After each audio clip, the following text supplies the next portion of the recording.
Racconti sardi di Grazia Deledda. La Dama Bianca. Vicino ad uno dei più pittoreschi villaggi del Nuorese, noi abbiamo un podere coltivato da una famiglia dello stesso villaggio.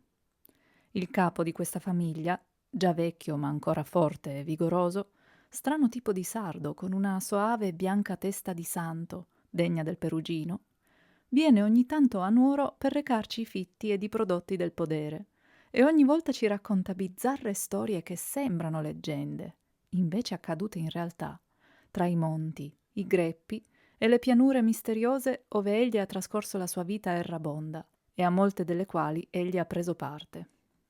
Egli si chiama zio Salvatore. Ecco dunque l'ultima storia che egli ci ha raccontato, che molti non crederanno, e che pure è realmente avvenuta in questa terra delle leggende, delle storie cruente e sovrannaturali, delle avventure inverosimili. Era una notte di maggio del 1873. In una capanna perduta nelle cussorgias solitarie del villaggio di zio Salvatore, due giovani pastori dormivano accanto al fuoco semispento. Fuori, vicino alla capanna, le vacche dormivano nell'ovile di pietre e di siepe, e la luna d'aprile, tramontando sull'occidente di un bel roseo flavo, illuminava la campagna sterminata, nera, chiusa da montagne nude, a picco. A un certo punto uno dei pastori si svegliò e, rizzandosi a sedere, guardò se albeggiava. Visto che la notte era ancora alta, ravvivò il fuoco e a gambe in croce restò un momento muto, immobile, tormentato da un pensiero. Poi svegliò il compagno. Erano entrambi bruni, simpatici e forti, ma il primo svegliato, che si chiamava Bellia, cioè Giommaria, era più alto e ben fatto, con una testa signorile che colpiva e faceva chiedere se a chi apparteneva non era figlio di qualche ricco don. «Antonio!» chiamò, scuotendo il compagno per svegliarlo. «Che c'è? Cosa accade?» rispose Antonio, balzando a sedere inquieto e con gli occhi spalancati.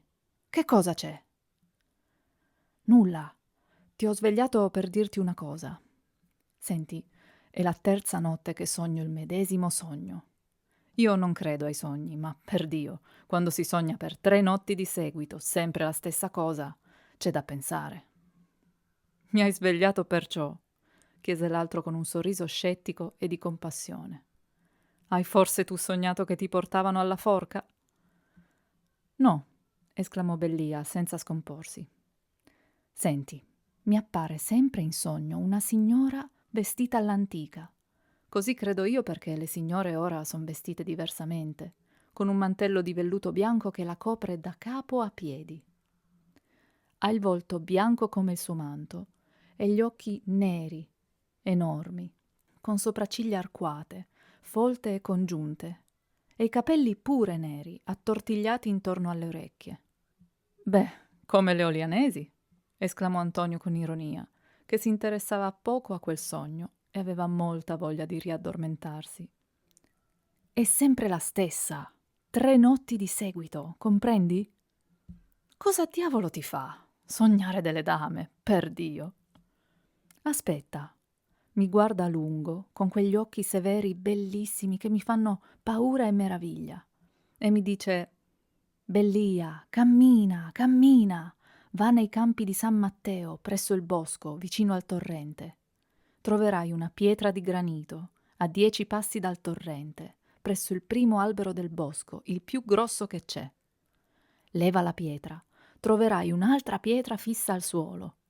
Leva anche questa e vedrai una croce di ferro posta attraverso ad un buco. Bellia, cammina, cammina, arriva oggi stesso, altrimenti i tuoi passi saranno perduti e il demonio si impossesserà della tua fortuna». «Accidenti, che bel sogno!» gridò Antonio. Ma nonostante la sua scettica ironia, egli sentì un brivido serpeggiargli per le reni. Nella sua infanzia aveva udito tante storie di tesori nascosti, custoditi dal diavolo che se ne impossessava, se dopo un certo tempo non venivano ritrovati, e nella sua prima giovinezza gli era accaduto un fatto strano di quel genere. Una notte fuggendo attraverso un bosco, inseguito dai carabinieri, perché allora egli latitava, imputato di un omicidio di cui più tardi era stato assolto, aveva veduto, al chiaro della luna, un mucchio di splendide stoffe, broccati, panni fini e sete, e 2 vasi pieni d'oro. E aveva chiaramente sentito una voce, uscente dal prezioso mucchio, dirgli «Fermati! Tutto è tuo, fermati!» Ma poco distante, egli udiva il passo dei carabinieri e gli era impossibile fermarsi. Quindi proseguì la sua corsa. Scampato il pericolo, l'indomani tornò a quel sito, ma invece di stoffe trovò grandi pietre di granito nero in forma di pezze e 2 tronchi bruciati che conservavano la figura di vasi. Ad onta di tutto ciò, egli, che credeva solo alla realtà delle cose, derise il proponimento di Bellia di recarsi, appena fatto giorno, al piano di San Matteo, per cercare la pietra indicata dalla bianca dama del sogno. Ma l'altro, che non prestava anch'esso molta fede ai sogni, ma che ad ogni modo voleva assicurarsi, restò nella sua decisione per tutto il resto della notte e sarebbe senza alcun dubbio partito se all'albeggiare, entrato nell'ovile, non avesse trovato una delle sue migliori vacche ammalata. Era una bella vacca grigia, alta e intelligente, a cui Bellia voleva bene più che al resto delle sue vacche e che chiamava col dolce nome di Bella Mia. L'improvviso malore di Bella Mia gli fece scordare lo strano sogno e il progetto di recarsi al sito indicatogli dalla dama. Andò invece al villaggio e condusse con sé un vecchio pastore che conosceva e curava ogni più grave malattia del bestiame. Ma neppure zio Lallanu poté conoscere che razza di male fosse quello di Bella Mia. Era un mistero. Si sarebbe detto che la vacca era avvelenata o che avesse qualche spirito maligno in corpo. Neppure il veterinario, neppure il medico condotto seppero dirne nulla.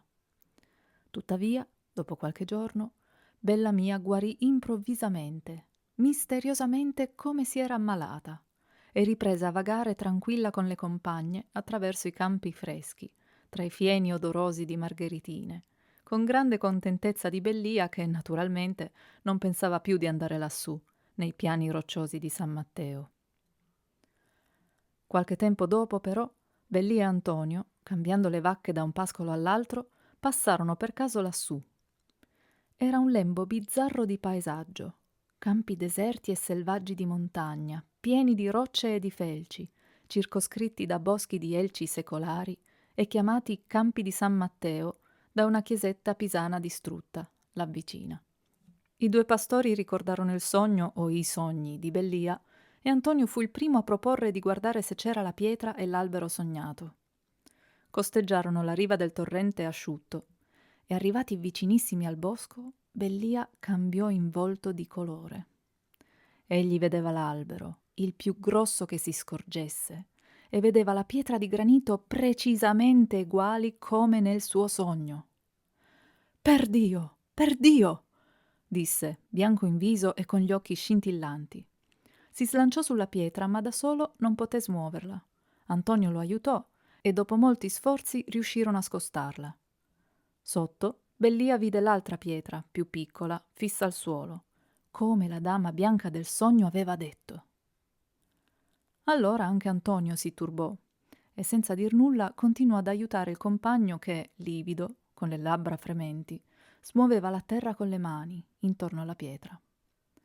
Riuscirono a trar via anche questa e si guardarono in viso, muti, stupiti, spaventati.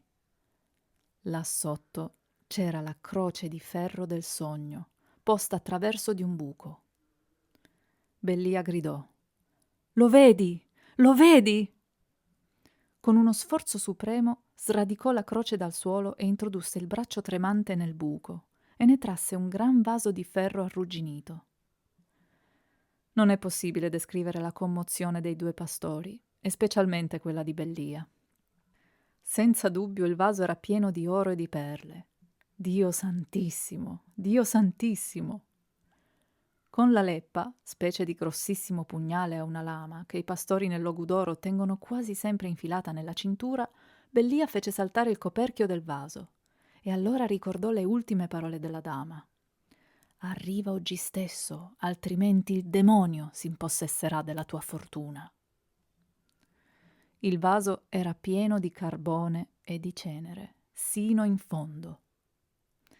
Inutile ripetere i commenti, la meraviglia, il terrore dei due giovani pastori. Restarono convinti che là esisteva un tesoro e che il demonio, secondo la tradizione e la leggenda sarda, se lo era appropriato, giacché al giorno preciso indicato da chi l'aveva nascosto, la dama bianca, di certo, Bellia non lo aveva levato di là. Ricordarono allora lo strano malore di Bellamia. Sì, certamente era stato lo spirito dell'inferno a far ammalare la vacca prediletta di Bellia per impedirgli di recarsi a San Matteo. I due giovinotti dalla fantasia calda e immaginosa, come tutti i forti sardi della montagna, credettero fermamente a ciò e ripresero melanconici la loro via, dietro le vacche viaggianti, rimpiangendo il tesoro perduto, terrorizzati dal soprannaturale. E non dissero mai a nessuno questa arcana avventura, finché un fatto accaduto più tardi non li convinse più fermamente nella loro credenza. Passarono 5 anni. Bellia, ammogliato e già padre di una graziosa bambina, viveva tranquillamente, modestamente, sempre facendo il pastore, quando un bel giorno di maggio del 1878 fu avvisato dal pievano che si recasse in casa sua. Bellia, che aveva poca relazione col vecchio pievano, andò subito a trovarlo, pieno di curiosità su ciò che poteva dirgli. Il pievano, di cui è inutile precisare il nome, morto 10 anni fa, l'attendeva nella sua piccola camera da letto, pulita e piena di luce. Lo fece sedere vicino al suo seggiolone verde, poi andò egli stesso a chiudere la porta della stanzetta precedente, perché ad ogni caso le sue piccole nipoti erano così curiose, Maria specialmente. Basta. Prese tutte le precauzioni possibili, il pievano andò a sedersi nel suo seggiolone, si accomodò gli occhiali e spiegò sul tavolo una carta gialla, vecchissima. Bellia provava un vago sentimento di timore davanti a tutti i solenni preparativi del vecchio pievano e sussultò quando esso, tutto ad un tratto, gli disse con serietà: «Questo foglio ti riguarda». Il pastore cercò una risposta adeguata, ma non trovandola credette bene di star zitto. «Io ho 90 anni», proseguì il pievano, che pareva sì molto vecchio, ma che non dimostrava quell'età, levandosi gli occhiali e fissando Bellia coi suoi occhi chiari che sembravano più buoni e lattei sotto le sopracciglia bianche. «Io ho 90 anni, figlio mio, e da circa 70 servo il Signore nel nostro villaggio. Non avevo ancora 20 anni quando celebrai la prima messa. Iddio lo faccia arrivare a 100, esclamò Bellia. Lo stesso anno morì, vecchio esso pure, l'antico rettore della nostra chiesa, e pochi giorni prima di render l'anima al nostro Santissimo Creatore, mi disse: «Dopo la mia morte vi faranno senza dubbio pievano, quindi io devo affidarvi una grave missione. Sedete, che prima devo raccontarvi una storia». Io mi assisi al suo capezzale e, rimasti soli, il mio vecchio e venerato rettore mi narrò questo fatto. 35 o 36 anni fa, cioè verso il 1773, ci era qui in questo villaggio un giovinotto della famiglia M, la quale vive tuttora. Era un giovine ricco, bello, notaio laureato, sposatosi poco prima a una damigella della città di Sassari, dove egli aveva studiato. La moglie si chiamava Donna Maria Croce M., figlia di un gentiluomo genovese e di una dama sarda, molto ricchi, stabiliti a Sassari, dove essa era nata. Poteva avere un 25 anni ed era molto bella, ma di una bellezza piuttosto severa, con grandi occhi neri e sopracciglia arcuate, e i capelli attortigliati intorno alle orecchie, alla fiamminga, come diceva essa. Inoltre andava sempre riccamente vestita e usava portare un manto di velluto bianco. Forse a causa del suo strano vestire, che la rassomigliava a una fata, e perché sapevasi che suo padre si dilettava di fisica e di astrologia e che essa pigliava parte ai suoi esperimenti, appena arrivò qui si sparse subito la voce che malignamente diceva: «Donna Maria Croce se la intende con gli spiriti. Donna Maria Croce ha stregato Don Gavino, il marito, e lo ha costretto per forza di una magia a sposarla», e simili cose dell'altro mondo. Fatto sta che Don Gavino, prima di ammogliarsi con essa, faceva l'amore con un'altra ragazza del villaggio, di buona famiglia, sì, e anche bellina, ma povera come Gesù Cristo, chiamata Rosanna. Anzi, per non perder tempo, essendoci solenne promessa di matrimonio, Rosanna e Don Gavino si erano regalati una bella bambina. Fatto per cui la ragazza fu scacciata da casa sua, benché Gavino giurasse e spergiurasse di sposarla appena finiti gli studi. Invece, l'ultimo anno che passò a Sassari, conobbe Donna Maria Croce. E vederla, innamorarsene, chiederla in sposa, sposarla e portarla quaggiù fu tutt'uno. Rosanna ne fece una grave malattia, ma non disse una sola parola di lamento. Ma erano passati appena 6 mesi che Don Gavino si era sposato, allorché una notte, rientrando a casa sua, un uomo lo afferrò e nel buio della via lo uccise a stoccate. Toccò allora a Donna Maria Croce ad ammalarsi e appena guarita, data di anima e corpo a cercare chi fosse l'assassino del marito, riuscì a scoprirlo in un giovinotto innamorato perdutamente di Rosanna, che gli aveva promesso la mano di sposa purché uccidesse Don Gavino. Donna Maria Croce lo accusò. Fu arrestato, ma mancando le prove materiali del delitto, nonostante il denaro e la potenza della bella vedova, fu rilasciato libero. Tuttavia, la dama era sicura del fatto suo, e giacché la giustizia umana non la vendicava, decise di far vendetta da sé. 1 anno era passato dalla morte di Don Gavino, e in questo frattempo moriva anche il padre di Donna Maria Croce, lasciandola erede di un grosso patrimonio. Essa partì a Sassari, vendette tutto, poi ritornò qui. Il giorno di Pasqua Rosanna sposò. La chiesa era affollata e tra la moltitudine spiccava Donna Maria Croce, vestita di nero, col manto bianco e uno stiletto d'argento nella cintura, inginocchiata dietro la balaustrata dell'altare. Quando diedi la benedizione agli sposi, la vidi alzarsi ritta, bianchissima in viso e gli occhi fiammeggianti. Rosanna e lo sposo erano appena scesi dai gradini dell'altare, allorché essa si slanciò su loro e col suo stiletto pugnalò il giovine dicendo «Vi rendo il vostro!». Figuratevi il parapiglia, la confusione, le grida del popolo e la scena che seguì. Rosanna svenne, poi si ammalò dallo spavento e morì dopo qualche mese, fra i più atroci rimorsi, giacché per causa sua erano morti 2 uomini. Donna Maria Croce fu arrestata e benché a quei tempi la giustizia si facesse come si sia, non valse né l'oro né le pratiche dei parenti per diminuire la sua pena. Fu condannata ad essere impiccata e così fu. Prima di morire mi fece avvisare e si confessò. Poi mi disse di aver nascosto tutto l'oro tratto dalla vendita del suo patrimonio nel bosco di San Matteo, presso la chiesetta, in un vaso di ferro a piedi di un albero. E mi confidò di voler lasciare questo tesoro alla 3ª generazione di Rosannedda, la figlia di Rosanna e di Don Gavino, affinché ciò servisse di qualche alleviamento ai suoi peccati, dinanzi alla misericordia di Dio. «Questo è il mio testamento», mi disse porgendomi una carta. «Conservatela e alla vostra morte consegnatela al vostro successore, perché faccia altrettanto. Così dunque fino alla 3ª generazione di Rosannedda. Allora colui che avrà questa carta la consegni, pochi giorni prima della data indicatavi, al pronipote della fanciulla, ed egli vedrà il da farsi.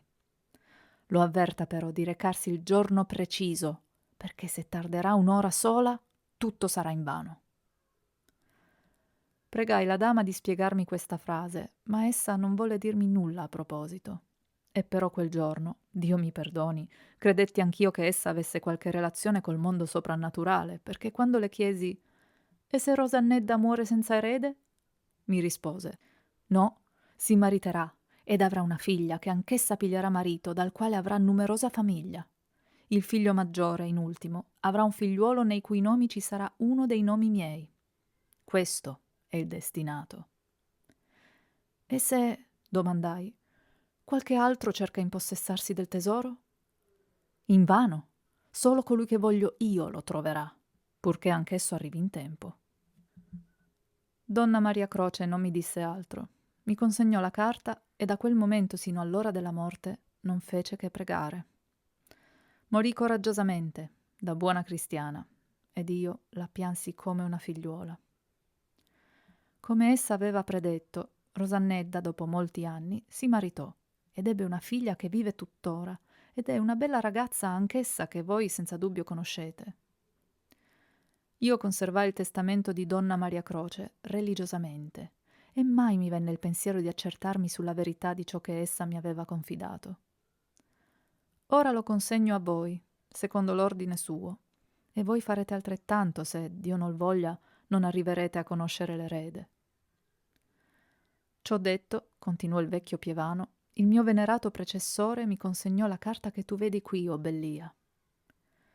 Poco dopo esso morì, ed io, a mia volta, custodii per ben 70 anni questo prezioso segreto che nessuno conosce. Sempre secondo la predizione di Donna Maria Croce, anch'io vidi la bella figlia di Rosannedda maritarsi e procreare una numerosa famiglia. Il maggior figlio, giunto il suo turno, si ammogliò, e suo figlio sei tu, Bellia, o Giovanni Maria, che infatti hai uno dei nomi di Donna Maria Croce. Ecco giunto il tempo. Io ti consegno il testamento, e tu, senza l'aiuto di nessuno, puoi benissimo metterlo in esecuzione. Io credo che sia troppo tardi, esclamò Bellia, che durante il racconto aveva riflesso tutti i colori dell'arcobaleno, morsicandosi più di una volta le labbra per non dare in esclamazioni e per non mancare di rispetto al Pievano, interrompendolo. Anzi, è troppo tardi davvero. Come lo sai tu? Chiese il vecchio stupefatto. Bellia raccontò la sua avventura di 5 anni prima. Al Pievano sembrò di sognare. Aggrottò le placide sopracciglia bianche, inforcò nuovamente gli occhiali e lesse per la 100ª volta il testamento. Poi esclamò: Gesù mio, cosa vuol dir ciò? Ecco che io ho seguito tutte le norme datemi, e qui c'entra senza dubbio il demonio. Senti il testamento. Non è a dire che sia scritto in latino, né in spagnolo e neppure in italiano. È scritto proprio in sardo, in logudorese. Leggilo tu stesso. Bellia prese tremando la carta. Era un foglio di carta giallognola, grossissima, fregiata a ghirigori dorati. In un angolo c'era il sigillo del padre di Donna Maria Croce, con una corona da cavaliere e un D, un E e un M intrecciate a una piccola spada, una specie di stocco. Il tutto in oro vecchio, un po' sbiadito dal tempo. Il bizzarro testamento era davvero scritto in logudorese, con una calligrafia antica, grossa, incerta, tuttavia leggibile, e Bellia lo lesse a voce alta, sillabando, con l'accento che gli tremolava un poco. Diceva così: Io sottoscritta, Donna Maria Croce M., vedova di Don Gavino M., dichiaro di lasciare in testamento al nipote della figlia di Rosannedda R., figlia di Rosanna R., e del defunto mio marito, il tesoro nascosto sotto l'albero più grande del bosco di San Matteo, il primo che si trova a 10 passi dal ruscello e che vada a raccoglierlo il giorno 20 maggio dell'anno 1878, perché altrimenti non troverà nulla, e che preghi per l'anima mia e mi faccia celebrare messe di suffragio. Donna Maria Croce M., vedova di Don Gavino M. Sarebbe troppo lungo riferire tutti i commenti e le ciarle che Bellia e il Pievano fecero. Per accertarsi meglio, Bellia il 20 maggio tornò a San Matteo e rifrugò sotto a tutti gli alberi, ma non trovò nulla. Per spiegare il mistero diabolico, il Pievano mandò il testamento a tutti i suoi amici letterati, sacerdoti e laici, ma nessuno seppe dirne nulla. Finalmente la bizzarra carta capitò a un giovanotto del villaggio, nipote di zio Salvatore che studiava nel seminario di Nuoro e che, oltre alle altre doti, era un eccellente calligrafo. Ed egli spiegò l'enigma. L'ultimo 8 del 1878 del testamento non era già un 8, ma un 3. Le lineette del davanti erano fatte in modo da rassomigliarlo ad un 8. E così il vecchio Pievano si era sbagliato di 5 anni nel dar l'avviso a Bellia.